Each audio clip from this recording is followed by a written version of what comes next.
You're listening to The Voluntary Life, where you can hear ideas for finding freedom in an unfree world. Visit thevoluntarylife.com to connect with the show and hear all past episodes. Here's your host, Jake. Hi everyone, it's Jake here. Welcome to The Voluntary Life. This week's episode is about minimalism, and I want to provide a critique of a book that is often cited as one that is very influential on minimalist ideas. The book is called The Paradox of Choice: Why Less is More.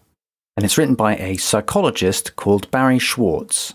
And the basic argument of the book, as I will go into, is that freedom of choice and having more choice has various negative psychological effects. This is a book that I have seen recommended by many people who I respect, especially people interested in minimalism. One of the people who has very highly recommended this book is an entrepreneur called Derek Sivers, who I greatly respect. He wrote a very good book called Anything You Want. And I remember reading a blog post of his where he praised this book, The Paradox of Choice, very highly. He even said something along the lines of he thought it was a good judge of character whether or not you appreciated the book, The Paradox of Choice, or not. Something, I don't remember his exact wording, but it was something along those lines. Unfortunately, that means that I don't pass Derek Sivers' test because I don't appreciate this book at all. I'm highly critical of it. But hopefully it might be interesting for you to hear what some of my criticisms are. And although I don't appreciate the book, I think talking about it does raise some very interesting questions about choice and minimalism and other things that may be of interest to listeners of The Voluntary Life. So that's what I'll be covering in this week's episode. Before we get to that, though, I just want to take a moment to let you know that you can get bonus episodes of The Voluntary Life and many other rewards, including my productivity templates and membership of a private Facebook group, if you become a supporter of The Voluntary Life on Patreon. Patrons of The Voluntary Life help make this show possible, and if you're interested in finding out more, you can click on the link that I'll put directly in the show notes, which you can access on your podcast player, or you can go to my website, thevoluntarylife.com, or directly to my Patreon page, which is patreon.com/thevoluntarylife. So it's been a long time since I read The Paradox of Choice, but I noticed that Barry Schwartz does have a TED Talk summarizing his major arguments in the book. So what I will do in this episode is play you some clips from that TED Talk so that Barry Schwartz can make the argument himself, and then I will respond with some of my criticisms of the ideas in this book. I'll only be playing short excerpts, but if you want to see the whole TED Talk, then I'll put a link to that in the show notes, as well as a link to the book itself. So here's Barry Schwartz outlining his first argument, outlining the start of his arguments in the book, The Paradox of Choice. But I want to start with what I call the official dogma of all Western industrial societies.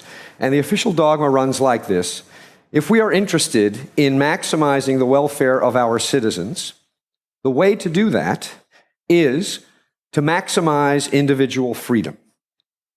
The reason for this is both that freedom is in and of itself good, valuable, worthwhile, essential to being human, and because if people have freedom, then each of us can act on our own to do the things that will maximize our welfare, and no one has to decide on our behalf. Okay, so we're going to start this book, The Paradox of Choice, with looking at what the fundamental ideas are that underpin industrial societies. And this is very interesting to me because I'm very interested in the fundamental principles of modern life, and especially those philosophical principles that we all live by, even if we're not necessarily too aware of them. I'm very interested in how these ideas since the Enlightenment led to the Industrial Revolution and led to the modern world that we have in the West today. But I disagree very much with Barry Schwartz about what this fundamental idea is. He starts off by saying, if we are interested in maximizing the welfare of our citizens, well, I don't know about you, but that is not the fundamental idea that I wake up thinking each morning. How am I going to maximize the welfare of citizens? And I don't think that is the fundamental idea that underpins life in modern industrial societies. You don't wake up thinking that, do you? In fact, I think it's incredibly presumptuous and arrogant to think that organizing everyone else's life is even a choice that you have to make. Imagine how patronizing it would be if I tried to apply this idea even to my own friends. So this is a very political way of looking at things and utilitarian way of looking at things as well. And I think it's one of the examples where when you try and see life through the lens of politics, it really poisons your personal philosophy. I want to suggest a different fundamental idea that underpins industrial societies. It's the idea of consent.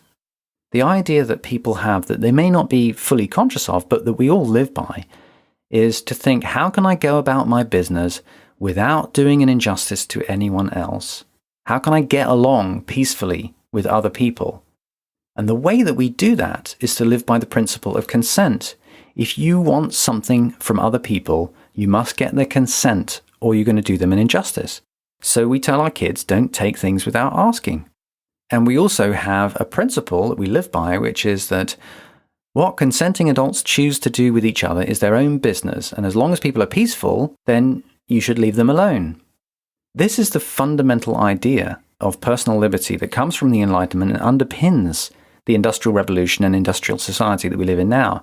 It's the idea that if we're going to get along and cooperate peacefully, we all need to tolerate each other and mind our own business. So I might not like or approve of your life choices, but I recognize that what you do with your life is your business, and it would be wrong of me to interfere unless you're being aggressive.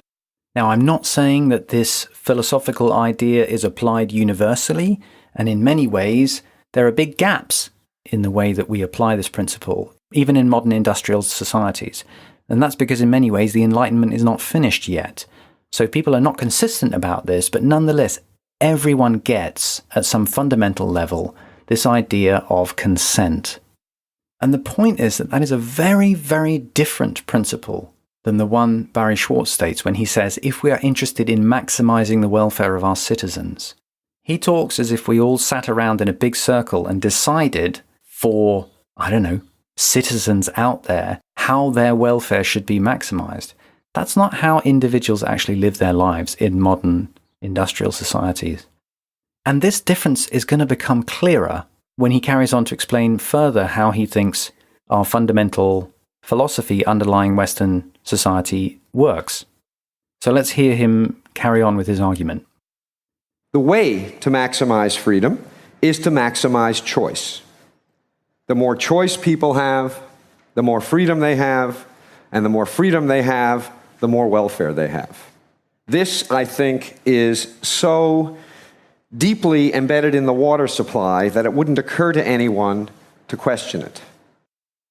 So again, I'm going to stop here to look in more detail at this argument that he makes, which is that we have this principle that we say the way to maximize freedom is to maximize choice, and by maximizing that, you maximize welfare. Again, this is not the way that we think about freedom fundamentally. And I want to give you an example that makes that clearer. Think about the legalization of homosexuality. So in the UK, it used to be illegal to be a homosexual, practicing homosexual. And people were sent to prison for this. And in the 1960s, the laws against homosexuality were removed. Now, we don't think about that in terms of some kind of discussion where we talk about, let's think about how we can maximize choice and maximize welfare. What kind of choices do we want to maximize welfare? That's not the way that anyone thought about that. The way that they thought about it was this. They said, it's wrong to send people to prison for being gay. That's an injustice. It's wrong. What two consenting adults do together is their own business, as long as they're not hurting anyone else, and then everyone else should mind their own business. And the law certainly shouldn't have any role in putting people in prison. That's the point about freedom. It's not a question of saying, let's maximize choice. It's a question of saying, it's wrong to interfere with people. Let them go on and live their own lives and mind your own business. So choice is a consequence of freedom. And freedom is an aspect of justice. It's not a question of being a policy goal in terms of maximizing welfare. I would also just make the point that the idea that it doesn't occur to anyone to question personal choice and individual liberty, he says, this is such a widespread idea that it doesn't even occur to anyone to question it. That is kind of ridiculous, because ever since the Enlightenment, there have been intellectuals questioning freedom and personal choice. And in fact, the vast majority of intellectuals question personal freedom, individual liberty. And I mean, the whole history of socialism is deeply, fundamentally against personal choice. And that certainly has not been a small movement and is still a very large movement now. So Barry Schwarz is not the first critic of individual liberty and freedom of choice. And the idea that nobody has thought to question it is kind of silly. But anyway, what is the problem with all of this choice? And what is Barry Schwartz's real argument? So let's see what he says the problem is. It's also deeply embedded in our lives. I'll give you some examples of what modern progress has made possible for us. This is my supermarket, not such a big one. I want to say just a word about salad dressing. 175 salad dressings in my supermarket. If you don't count the 10 extra virgin olive oils and 12 balsamic vinegars you could buy to make a very large number of your own salad dressings in the off chance that none of the 175 the store has on offer suits you. Now, he goes on at this point to provide lots of other examples of shopping experiences where you have a vast amount of choice, but I'll just cut now to his main argument. We all know what's good about it, so I'm going to talk about what's bad about it. All of this choice has two negative effects on people. One effect, paradoxically, is that it produces paralysis rather than liberation. With so many options to choose from, people find it very difficult to choose at all. So that's one effect. The second effect is that even if we manage to overcome the paralysis and make a choice, we end up less satisfied with the result of the choice than we would be if we had fewer options to choose from. And there are several reasons for this. One of them is that with a lot of different salad dressings to choose from, if you buy one and it's not perfect, and you know what salad dressing is, it's easy to imagine that you could have made a different choice that would have been better. And what happens is this imagined alternative induces you to regret the decision you made, and this regret subtracts from the satisfaction you get out of the decision you made, even if it was a good decision. The more options there are, the easier it is to regret anything at all that is disappointing about the option that you chose. Second, what economists call opportunity costs. When there are lots of alternatives to consider, it is easy to imagine the attractive features of alternatives that you reject that make you less satisfied with the alternative that you've chosen. Opportunity costs subtract from the satisfaction we get out of what we choose, even when what we choose is terrific. And the more options there are to consider, the more attractive features of these options are going to be reflected by us as opportunity costs. Now, I do get what he's saying here. Choices can be stressful. Choices are mentally taxing, and making choices can be exhausting. And in life, you require strategies to cope with lots of choice. And it's certainly true that as industrial society becomes more complex, we face more choices. And we have more choices to make. And if you're not careful, you can end up feeling bad when you have a lot of choices to make, even if those choices are good things. So I get it that Barry Schwarz is saying making choices can have negative psychological effects. But my question is, so what? And the reason I say that is, it is not deep or insightful to point out some negative effects of something, unless you're trying to talk about how those negative effects balance with positive effects and other things that you're trying to take into account. So simply pointing out that there are negatives associated with anything doesn't make an argument. I'll give you an example.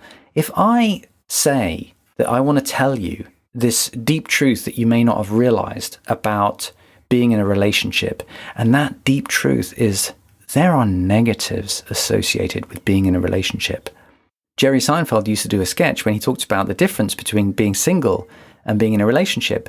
And he would say when you're a single person, you're the dictator of your own life. If you decide that you want to do something with a day, then you just make a pronouncement as a dictator and it will be so. You choose to go out, it will be done because you're the dictator. Whereas when you're in a relationship, it's like being in a democracy and you've got to have a discussion and so forth. And he's right. There are negatives associated with being in a relationship in some way. But so what? I mean, there are also enormous positives about being in a relationship, and it's up to you to weigh some of the negatives against the positives. As another example, if I told you that I wanted to tell you about some negative aspect of going on holiday that you might not have realized, taking a vacation, as you say in the States, and that when you go on holiday, you may not realize this, but you're going to have to pay for a hotel, and you're going to have to pay for the flights. And there are many other costs. There are exchange costs and all this other stuff. So there you go. Look at all these negative effects of going on holiday, of taking a vacation. So what? I mean, the whole point is, yes, you have to pay, but is it worth it for the benefits that you get going on holiday? So my question to Barry Schwarz is, so what? What is the cost benefit that you're talking about with these psychological costs of making decisions? Just because making decisions is hard, that doesn't mean you should have less decisions in life. Just because choices can feel hard, it doesn't necessarily mean that they make your life worse. But let's carry on with his argument and see how he applies this on a personal example to show what he's talking about. Third, escalation of expectations. This hit me when I went to replace my jeans. I wear jeans almost all the time, and there was a time when jeans came in one flavor, and you bought them, and they fit like crap, and they were incredibly uncomfortable, and if you wore them long enough and washed them enough times, they started to feel okay. So I went to replace my jeans after years and years of wearing these old ones, and I said, I want a pair of jeans, here's my size, and the shopkeeper said, do you want slim fit, easy fit, relaxed fit? You want button fly or zipper fly? You want stone washed or acid washed? Do you want them distressed? Do you want boot cut? Do you want tapered? Blah, blah, blah, on and on. He went, my jaw dropped, and after I recovered, I said, I want the kind that used to be the only kind. He had no idea what that was. So I spent an hour trying on all these damn jeans, and I walked out of the store, truth, with the best fitting jeans I had ever had. I did better. All this choice made it possible for me to do better. But I felt worse. Why? I wrote a whole book to try to explain this to myself. The reason is, the reason I felt worse is that with all of these options available, my expectations about how good a pair of jeans should be went up. I had I had no particular expectations when they only came in one flavor. When they came in 100 flavors, damn it, one of them should have been perfect. And what I got was good, but it wasn't perfect. And so I compared what I got to what I expected, and what I got was disappointing in comparison to what I expected. Adding options to people's lives can't help but increase the expectations people have about how good those options will be. And what that's going to produce is less satisfaction with results, even when they're good results. So I remember this jeans story from the book too, and he's joking about it, but I think it really was one of the inspirations for him to write this book. And this is where his argument just descends into farce for me, because this is now a grumpy old man story about how he doesn't understand all these newfangled products and about how he hates shopping and he wishes that life was simpler like it was when he was younger. I mean, this is like a classic grumpy old man story. And this is written by a psychologist. I think there's quite a lack of self-awareness in that. I also find the story kind of unbelievable. I mean, I realize that he's also telling it for entertainment value, but I don't believe that this is truly reflective of reality. What does he mean that they used to only have one pair of jeans? Who is they? Even when the author Barry Schwarz was young, there were more than one jean manufacturers. And of course, you can still buy jeans that haven't changed. I mean, Levi's 501s have barely changed since the 1890s. There's been a couple of little changes. But if you want to, you can order the same pair of jeans every year throughout your life, and they have practically not changed. So the story itself doesn't even really reflect reality. It's kind of detached from the real world. And the idea that they, whoever that is, have been adding options. I mean, someone made a jean store. Barry Schwarz chose to visit it. He didn't have to. He can go and live in the woods or live like the Amish if he wants to. but he had a bad shopping experience. I mean, for me, this is just not a deep argument. It's incredibly shallow. If your big problem in life is that you get stressed out buying jeans, then your life is pretty good. And really, whining about your shopping experience, to me, doesn't provide a deep critique of modern life. Some people have real problems to worry about. And I just think also, does it not occur to him that a lot of these jeans are not for him? You know, fashion jeans are not made for old men. And the fact that there are kids who want lots of different jeans options is, in some sense, none of his business. He doesn't have to buy them. I know I'm being harsh about this book, but it's because I think this is a really interesting subject, how to deal with choice in the modern world and what the psychological impact is and what your strategies can be for choosing the level of complexity that you want in life and what level of voluntary simplicity makes sense to live. I mean, these are all very interesting questions, but I don't find this book to be at all deep in the way that it's approached these questions, as you will see from the next clip. The reason that everything was better back when everything was worse is that when everything was worse, it was actually possible for people to have experiences that were a pleasant surprise. Nowadays, the world we live in, we affluent, industrialized citizens, with perfection, the expectation, the best you can ever hope for is that stuff is as good as you expect it to be. You will never be pleasantly surprised because your expectations, my expectations, have gone through the roof. The secret to happiness, this is what you all came for. The secret to happiness is low expectations. Well, again, I think this argument is just totally detached from reality. The idea that you will never be pleasantly surprised in industrialized countries is ludicrous. I mean, really? Are you never pleasantly surprised? I'm pleasantly surprised regularly. I'm pleasantly surprised when we find a nice, funny little restaurant that we hadn't known about before. I'm surprised when Apple brings out a new product or I find a new productivity tool. I'm pleasantly surprised all the time. So that argument just seems silly to me. But the more important argument he makes, that the secret to happiness is low expectations. Again, this is one of those things that I think is supposed to sound profound, but I don't find it profound at all. I'd like to suggest an alternative secrets to happiness. Happiness is not the same as comfort. There's a quote by Marcus Aurelius, which is, life is a lot more like wrestling than it is like dancing. And I think that's true. Life does have a lot of minor discomforts. And in a way, there is a kind of happiness that comes from taking on the challenge of those minor discomforts and overcoming them, even if it is hard and sometimes uncomfortable on the way. I think the secret to happiness is taking responsibility for your life and developing strategies for dealing with the things that you find uncomfortable. One consequence of buying a bad-fitting pair of jeans when there is only one kind to buy is that when you are dissatisfied and you ask why, who's responsible? The answer is clear. The world is responsible. What could you do? When there are hundreds of different styles of jeans available and you buy one that is disappointing and you ask why, who's responsible? It is equally clear that the answer to the question is you. You could have done better. With 100 different kinds of jeans on display, there is no excuse for failure. And so when people make decisions, and even though the results of the decisions are good, they feel disappointed about them, they blame themselves.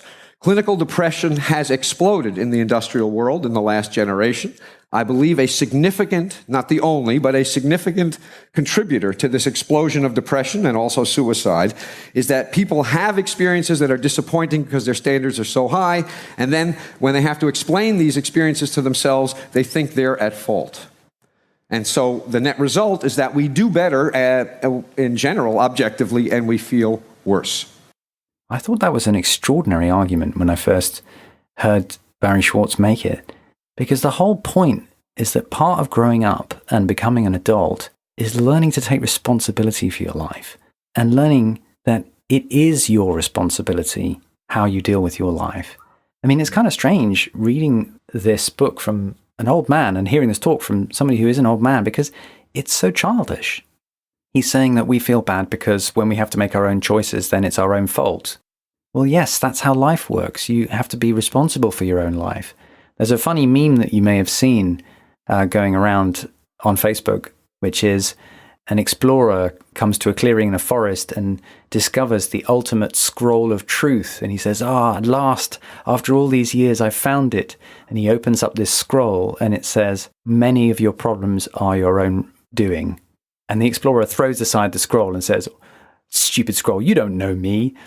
And that's the whole joke. I mean, the whole point is, it's really tough and difficult to acknowledge. But yes, you do have responsibility for your own life. It is your fault, ultimately. And if you don't accept that, then you haven't grown up and actually taken ownership of your life and taken ownership of your choices. And yes, sometimes that's uncomfortable, but that's part of being an adult.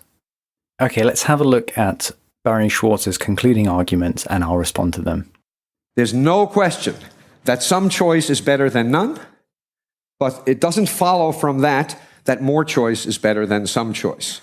There's some magical amount. I don't know what it is. I'm pretty confident that we have long since passed the point where options improve our welfare. What enables all of this choice in industrial societies is material affluence.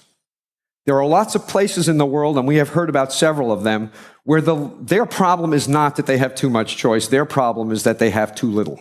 So the stuff I'm talking about is the peculiar problem of modern, affluent Western societies. And what is so frustrating and infuriating is this. These expensive, complicated choices, it's not simply that they don't help. They actually hurt. They actually make us worse off. If some of what enables people in our societies to make all of the choices we make were shifted to societies in which people have too few options, not only would those people's lives be improved, but ours would be improved also. Income redistribution will make everyone better off, not just poor people, because of how all this excess choice plagues us. My main comment about this whole argument for income redistribution to make us happier is, if Barry Schwarz believed that, he should do it himself. Because ultimately, if you believe in your values, then you should live them, and you should live by example. And many people do. There is a movement called the voluntary simplicity movement that is people choosing to live with less choices. And in many ways, we all choose the amount of choices that we want to live. I've done episodes in the past about how I try to simplify my own life, and I've talked about some other strategies that other people choose to simplify their lives. Steve Jobs, when he was alive, famously only wore one outfit. He just had multiple pairs of the same brand of jeans and multiple tops of the same brand, and he just wore the same thing every day because it reduced the amount of decisions that he had to make. So if you believe in income redistribution, then you can just give away your money and live a simpler life. Many people do this. I know somebody who found meaning by setting up an orphanage in Africa. You can totally do that. And so you should demonstrate it by your actions and go and live like the Amish if you really want to have less choices than the industrial world offers. And if you believe in redistribution, then redistribute your wealth. There's nothing stopping you from doing it. But don't presume to speak for everyone else about the amount of choice that works for them, because in doing so, you demonstrate that you don't really understand the principle of consent and the idea of personal liberty that has been the foundation of industrialization and has given us the affluence that we enjoy in developed societies and that is spreading throughout the world and that has led to massive drops in poverty in recent decades, incredible changes that are happening as poverty is being eradicated with the spread of industrialization to the world. I've done an episode on that, reviewing Steven Pinker's book, The Better Angels of Our Nature. And that's my main problem with this book. I mean, I find the arguments very shallow and I'm not impressed at all by the paradox of choice. But my main problem with it is that it totally avoids all of the things that you can do personally to manage the amount of choice that you face in life. Barry Schwarz doesn't talk about the voluntary simplicity movement. He doesn't talk about what you as an individual can do. His focus is on how we as a society, as he would put it, should force people to have less choices for their own benefit. And I find that kind of paternalistic approach incredibly condescending and annoying. So that's my review of The Paradox of Choice. I don't recommend the book, but I hope you found my thoughts on it interesting, and I'd love to hear your thoughts. That's all for this week's episode. I'll be back next week with another episode. In the meantime, I hope you have a great week. Thank you for listening to The Voluntary Life. If you like this podcast, please show your support by becoming a patron of The Voluntary Life on Patreon. Your support will help to grow and improve the show, and you'll get access to a treasure trove of rewards, including bonus episodes. Visit thevoluntarylife.com to learn more.